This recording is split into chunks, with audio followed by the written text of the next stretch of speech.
Praise the Lord! Isang magandang gabi po sa ating lahat mga kapatid. Nais ko pong batiin ang bawat isa sa atin ng isang magandang gabi po sa ating lahat. It's Friday night again and it's good that we see each other through this virtual service. And as we continue to support this program, O Book Tibiyag or Fountain of Life, let us not skip from the Word of God. So we are blessed with the watching the presentations, even through singing. And this time, let us give time also for the Word of God. Amen po ba? So please join me in prayer. Heavenly Father, we glorify your name, we exalt you, we magnify your holy name, O God. Here we are pleading for the mercy. Lord, continually cleanse us, purify us from all our filthiness and shortcomings. We cannot hide anything apart from you, Lord. We are just only transparent in your sight. And here I am, Lord. Hide me behind your cross. Lord, let me decrease and you will increase. Bless and anoint your word, O God. Lord, let your glory be seen upon me, O God. Bless all the hearers, O Lord God. Open the spiritual senses that we may grasp the message that you want us to learn for tonight.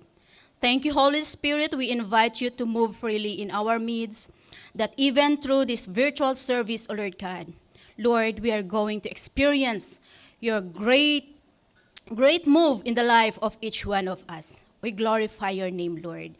In Jesus' name, I ask and pray. Amen and amen. Praise the Lord. So yung ating pag-aaralan sa gabing ito ay ating pamagatan na The Stoning of Stephen. Sino po sa atin yung nakakakilala o yung habang binabasa natin ang salita ng Panginoon?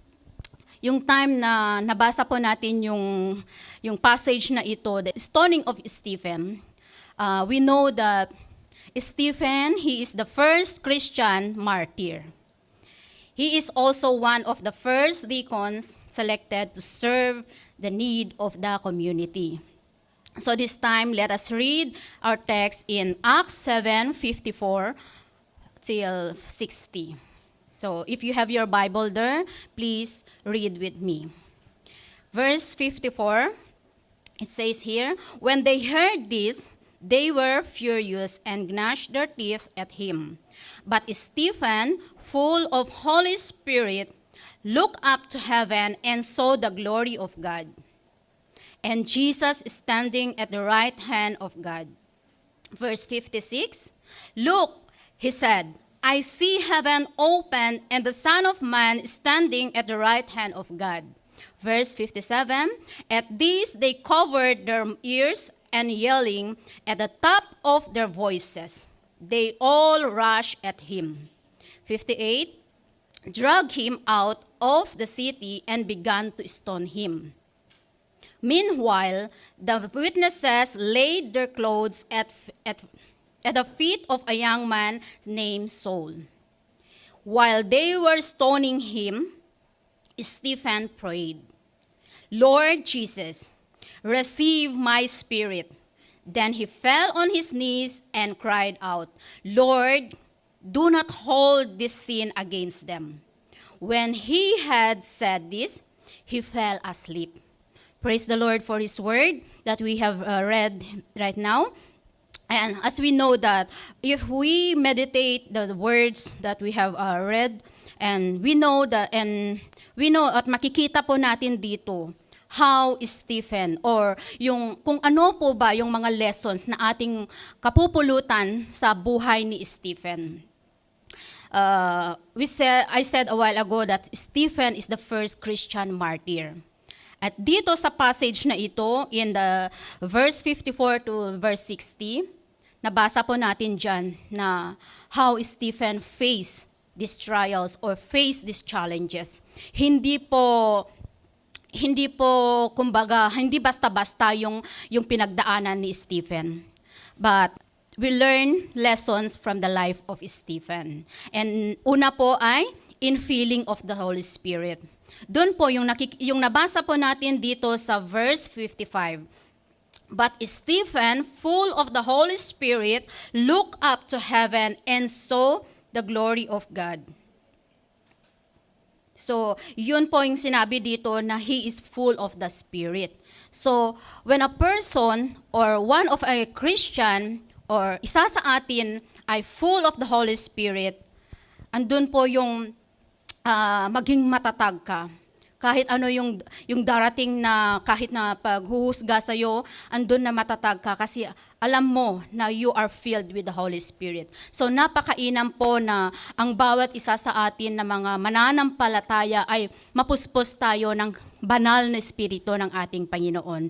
So the lesson that we have learned here is Stephen was filled with the Holy Spirit. So, sana po ito din ay isa sa ating prayer sa Panginoon na sa ating pakikilakad araw-araw, let God infill us with the power of the Holy Spirit para sa ganon ay kahit anuman yung darating sa ating buhay, mga challenges in life, we know that if we are filled with the Holy Spirit, we will be more stronger in our faith. Stephen, nagiging model siya sa atin lahat, mga kapatid. Nagkaroon siya ng a very repentant heart. And we know that if we have a very repentant heart, mapagpakumbaba or lagi tayong nagpapalinis sa Panginoon, nagre-repent sa ating mga kasalanan, andun na malaya po yung banal na espiritu na makakilos sa ating buhay. Amen po ba? So, yung number 2 po natin na lesson na ating mapupulot dito is boldness comes to share the Word of God. Sino po ba sa atin ang mahiyain pa na mag-share ng Word of God? Sana wala na din po sa atin yung hiya-hiya when it comes in sharing the Word of God. Because in this passage na nabasa po natin na Stephen have that yung kakayahan na nagkaroon siya ng boldness when it comes in sharing the Word of God. Wala siyang ikakahiya, wala siyang pagdududa na, baka pagtawanan nila ako, baka kung ano pa ang gagawin nila sa akin. Wala po yun sa kanya. Kundi, sinabi po dito na Stephen have the boldness in sharing the Word of God. Sana ito din po yung ating ma-adapt na katangian ni Stephen. Kasi sa panahon na ito, mga kapatid, sa ating mga mananampalataya sa Panginoon, ito po yung heartbeat ng ating Panginoon, yung souls na maakay. So, paano tayo makakaakay ng kaluluwa? Paano tayo maka-usher ng mga souls inside the kingdom of God kung nangunguna pa rin sa atin yung mahiyain pa na makimingle sa mga tao o yung mag-share ng Word of God. So, makita natin mga kapatid na kung ang isang Kristiyano ay puspos ng banal na espiritu, wala na sa kanya yung pagkamahiyain sa pag-share ng Word of God. Amen po ba? So, sana lahat po sa atin ay magkaroon tayo ng boldness when it comes in sharing the Word of God. Especially in our families. Unang-una po talagang we give time and priority na yung mga kapamilya po natin, ma-sharean din po natin sila. We can also use our gadgets, our cellphones. Uso na po ngayon yung messenger.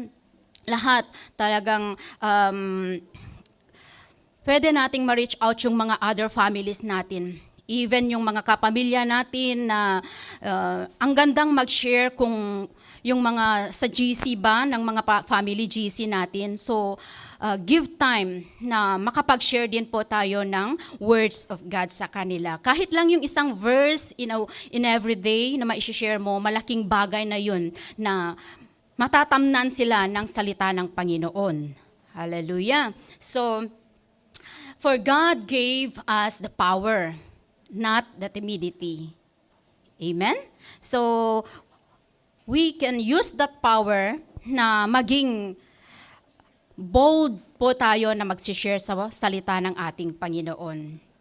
In Romans 1 verse 16, so sabi niya doon, I am not ashamed of the gospel because it is the power of God for the salvation of everyone who believes, first for the Jew, then for the Gentile. So sabi niya dyan, in Romans 1:16 na, I am not ashamed of the gospel. So wag nating ikahiya yung pag-share ng salita ng Panginoon, or we are not ashamed to share the goodness of God in our lives. You know, kabatid, even in our own testimonies, malaking bagay po yun. Malaki ang magagawa ng ating testimony. Even sharing your testimony, then that's the way na ipapasok mo na yung words of God. So yun, magkakaroon ka na ng boldness na talagang mag-share sa salita ng Panginoon. And number 3 na ating lesson na mapupulot dito ay, he can see heavenly things. So si Stephen, kasi puspos siya sa banal na espiritu, nakakaroon siya ng boldness in sharing the word of God, then he can see heavenly things. Yung taong puspos ng banal na espiritu, sila lamang ang nakakakita ng mga heavenly things. Pero kung medyo half-half pa lang tayo, medyo malabo pa na makita natin yung heavenly things. Heavenly things is yung tinatawag na yung supernatural o yung mga miracles ni Lord. So when Stephen, habang pinagbabato siya, then doon niya nakita yung heavenly things. Sabi niya doon dito sa verse 56, look, he said, I see heaven open and the Son of Man is standing at the right hand of God. So yun po, nakita ni Stephen na nagbukas yung, I see heaven open, nagbukas ang heaven, and he saw the Son of Man standing at the right hand of God. So napakaganda po, when we are filled with the Holy Spirit, marami tayong ma-experience. Di po ba? So, yun kay Stephen ay habang pinagbabato siya, imagine na lang po natin na yung habang binabato siya, kaya pa niyang talagang i-inline yung spirit niya sa Panginoon. And that's the time na nagkaroon pa siya ng to see the heavenly things from above. And number 4, always ready to die for the Lord. Nabasa po natin kanina dito na Stephen is hindi po siya takot na mamatay para sa Panginoon, para sa trabaho ng Panginoon. At this, they covered their ears and yelling at the top of their voices, they all rushed at him, dragged him out of the city and began to stone him. Meanwhile, the witnesses laid their clothes at the feet of a young man named Saul. While they were stoning him, Stephen prayed. So, kahit na yung talagang time na pinagbabato na siya, hindi po siya natakot na mamatay. Wala yung pangamba sa kanyang puso na, ano kaya ang pinaggagawa na nila sa akin? Bakit kaya na nakakaranas ako ng mga ganito?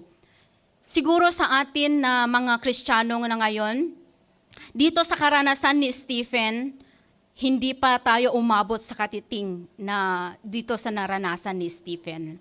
But praise God, nabasa natin, mapag-aralan natin ito para sa ganon ay magkaroon din po tayo ng guide o kaya habang mapapakinggan natin itong mensahe ng ating Panginoon, magkakaroon din tayo ng kalakasan sa ating pananampalataya na magiging matatag ang ating pananampalataya upang sa ganon ang ganitong ginawa ni Stephen na he is not ashamed or he is not, hindi siya takot na mamatay para sa trabaho ng Panginoon.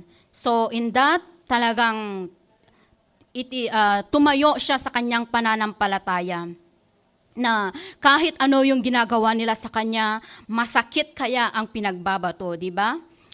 kahit isang bato lang siguro ang maitama sa atin, di po ba masakit? Pero sa kanya, imagine, yung sabi niya dito, stoning. So, ibig sabihin talagang pinagbabato talaga siya.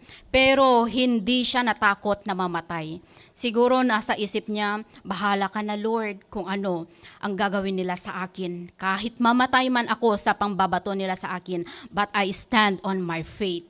Sabi niya siguro. So, yun po, magbigay aral din ito sa atin na dito sa ating pananampalataya habang sa ating pakikibaka araw-araw, maraming mga experiences na ating mararanasan. But praise to God, hindi man ito literal na pinagbabato tayo ng literal na bato. Pero kahit lang sa mga salita na yung nakakasakit sa atin ay di po ba masakit din yung salita na hindi mo matake is parang sabi mo, ano ba ito? Ang sakit naman ng ginawa nila sa akin. Kahit lang yung salita na hindi mo matake ay parang ang sakit talaga yung tama niya sa'yo. Pero yung ating mararanasan or yung mga experiences na ating nararanasan everyday ay ito po yung magpapalakas sa ating pananampalataya. It gives us courage to stand in our faith that no matter what happened, we will not give up. We will not be ashamed or we will not be, wag po tayong matakot na mamatay para sa ating Panginoon. So kahit man mapahiya ka dyan sa pag-share mo, andun po yung katatagan ng ating pananampalataya na just go on and share the word of God. Just go on and share the gospel, the love of Christ to the lost souls. Amen. So, yun po, he is ready to die for the Lord. This includes total commitment. Kasi kung ang isang tao na hindi pa total commitment, hindi yan ready to die for the Lord. But when a person or when a Christian is total commitment, he has a total commitment to God or total surrendered life to God, I know that he can also do that. Hindi siya takot na mamatay para sa Panginoon. So, when our life is fully surrendered to God, no reservation at all, always ready, and always our life is always dedicated to God, we can also, hindi po tayo takot na mamatay para sa Panginoon. So sa Acts 21 verse 13, sabi po niya dito, then Paul answered, "Why are you weeping and breaking my heart? I am ready not only to be bound, but also to die in Jerusalem for the name of the Lord Jesus." So nabanggit po dito na kahit si Paul, sabi niya dyan sa Acts 21 verse 13, then Paul answered, "Why are you weeping and breaking my heart?" Bakit kayo umiiyak at breaking my heart? Sabi niya doon, I am ready not only to be bound. Talagang naka-ready na siya na hindi lang siya to be bound, but also to die in Jerusalem for the name of the Lord Jesus. Amen. So, sino po ba sa atin dito ang ready to die for the Lord? So, say amen.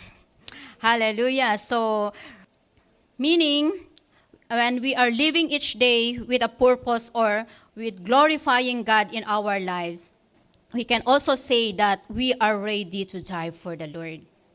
Pero kung alam mo na yung sarili mo ay nasa half-half ka pa lamang, alam po natin yan na hindi pa tayo ready. But if we give fully our life to the Lord, total surrender to God, and dedicated life to God, I know that we can also say that we are ready to die for the name of the Lord. So number 5 is a prayerful heart. When it says prayerful heart, let us devote our heart and soul in seeking God. So a Christian that have a prayerful heart, nagkakaroon siya ng matatag na pundasyon sa Panginoon. Matatag na pundasyon ng kanyang pananampalataya, that no matter what happened, that comes in our life, in our daily walk with God, pag tayo ay very prayerful in our heart, not just only prayerful in our lips, kasi minsan nagiging prayerful lang tayo sa lips. Nakikita mo na nananalangin, pero hindi pala deep inside her heart. So, God wants us to have a prayerful heart. In 1 Thessalonians 5:17, this is a very short verse. Ano yung sabi doon? Pray continually. So, when we say a prayerful heart, andun po yun talagang daily routine po sana natin yung pagpre-pray natin sa ating Panginoon. Sana hindi lilipas ang maghapon na wala kang prayer sa Panginoon. Kasi hindi naman natin masabi na yung pag-prayer natin is kailangang uupo ka at talagang you have that intimate time talaga na pag-pray mo talaga sa Panginoon. Pero case-to-case basis din sa mga, lalo na sa atin na mga kunyangs dito sa Hong Kong, mga kokunyang ay we give time to pray for the Lord. Na sa buong maghapon din naman, hindi naman natin masasabi na everyday na lang work. Every time work. But still, there's a time that we can also give for the Lord. So kung may time na talagang ibibigay ng ating Panginoon sa atin na makapag-pray sa ating Panginoon, why not na we will use that time to pray for the Lord. Marami pong mga nangangailangan ng panalangin. Hindi lang po yung sarili natin yung pinapanalangin lagi natin, hindi lang yung pangsarili natin yung pinapanalangin, kundi alam po natin na marami pa dyan ang dapat nating ipanalangin. Even in the situation of our nation right now. Our nation needs our prayers, mga kapatid. So as we Christians, this is a challenge for us na magkakaroon po tayo ng prayerful heart. And sabi niya doon dito sa salita ng Panginoon na pray without ceasing. As we draw near to God in prayer and to present our petitions to Him, I know that God will open the floodgates of heaven and show His mercy to us. Pag hindi po tayo nagkukulang sa ating panalangin, I know na hindi rin po nagkukulang ang Panginoon na mag-sustain sa lahat ng ating mga kailangan, mga kapatid. So, even in number 6 na po tayo, sabi niya dito sa number 6 is, na lesson na ating mapupulot dito sa ating passage is, being an intercessor. Nakita po natin kay Stephen na he is also an intercessor. Aside from having a prayerful heart, he is also an intercessor. Prayerful heart, may pagkaiba lang ito. Kasi yung intercessor, you are interceding for others. Not just only praying for yourself, but to intercede for others. So in Romans 8:26, sabi niya dito, in the same way, the Spirit help us in our weakness. We do not know what to pray for, but the Spirit Himself intercedes for us with groans that words cannot express. Praying for others, not only praying for ourselves. Yes, ito po yung ibig sabihin ng being an intercessor is sometimes we experience or we feel na yung hindi mo na ba alam yung pinapanalangin mo. But when we keep on speaking in tongues, andun po na yung parang hindi mo na alam yung paano mo i-express yung prayer mo sa Panginoon. But the Spirit help us in our prayer. That as we intercede for others, the Spirit will help us. So as we intercede, God is looking for a true intercessors. So it's our prayer that each one of us na maging intercessor din. Kasi sa mga panahon na ito, mga kapatid, hindi po lingid sa ating kaalaman itong mga nangyayari dito sa buong mundo at maging sa ating mahal na nation, Philippines. We used to be an intercessor. I know na kung lahat po tayo ay talagang manalangin para sa ating nasyon na Pilipinas, we know that God will do something great in our nation. He can turn negative into positive. So, our beloved President right now needs our prayers. Let us intercede our nation. Let us pray for our President. Maging huwaran din po tayo. Magiging model din po tayo ng mga Kristiyano na in these times, instead na makipagsawsaw ka dyan sa mga comments ng mga nababasa natin sa media, why not nga just kneel down and pray to God. Let us intercede our nation. Because our nation needs our prayer, mga kapatid. And even in our life alone, we need to pray and pray for this time. Nasa last days na din po tayo. And a Christian, magiging matatag ang isang Kristiyano kapag matatag din yung prayer life niya. So in 1 Timothy 2 verse 1 and 2, I urge then, first of all, that requests, prayers, intercession, and thanksgiving be made for everyone, for kings and all those in authority, that we may live peaceful and quiet lives in all godliness and holiness. So as we present our prayers and petition to God, God will hear our prayers. And as we pray, let us give time for the Lord. And I know that when God hears our prayer, He makes all things na maging very smooth.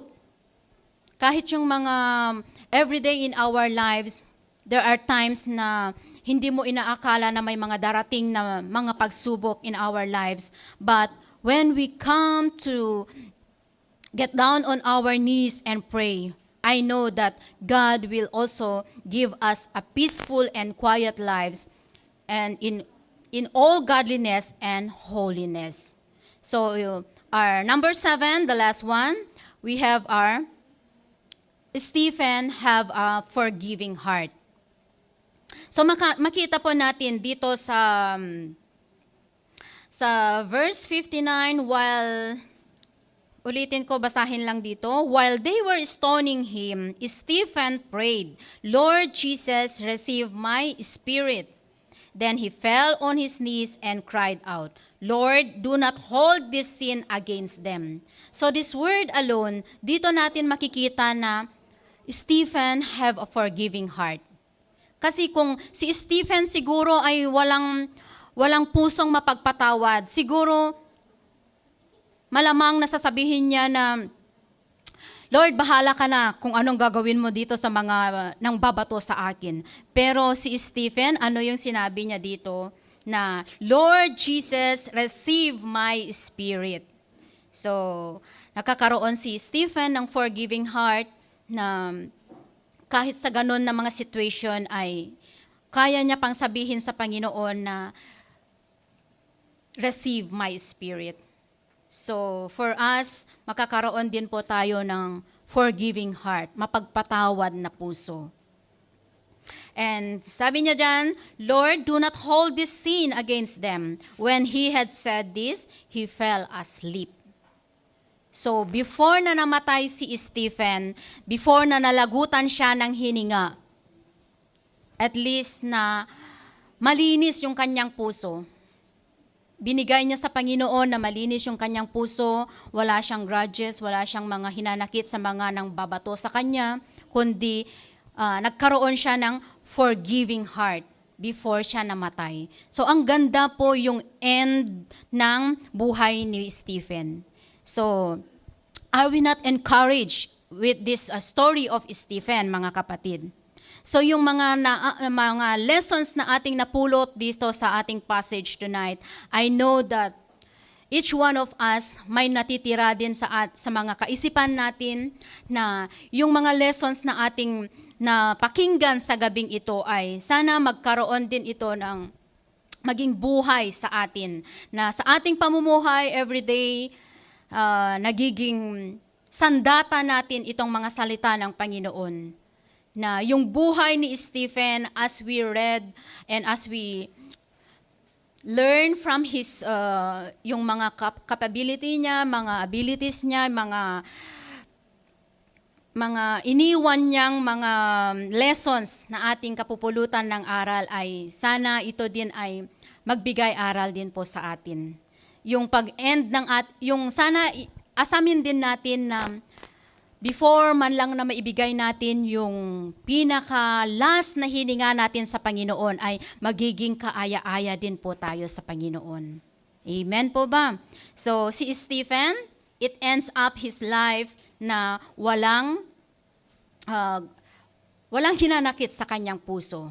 Maging napagpatawad siya na bagkus doon sa mga naranasan niya na mga tawag dito, naranasan niyang mga pambabato, pananakit sa kanya ay hindi siya umangal, hindi siya nagreklamo, bagkus talagang nakafocus pa rin yung spirit niya sa Panginoon. Na bago niya binalik yung hininga niya sa Panginoon ay nagiging good example siya sa atin. Kaya pinapag-aralan natin ang salita ng Panginoon for us na lalo pang ma-strengthen yung ating pananampalataya sa ating Panginoon. So that's end my sharing for tonight. And I know and I hope na may napulot din po tayong aral. Amen po ba? Because we are called by Jesus to follow Him. Tinawag niya tayo upang to follow Jesus, to serve Him and to serve each other po mga kapatid. And to grow in the Holy Spirit, for God has given us wisdom, knowledge, that through the working power of the Holy Spirit, dito tayo mapatatag sa ating pananampalataya din mga kapatid. So, thank you for listening and may God bless us all.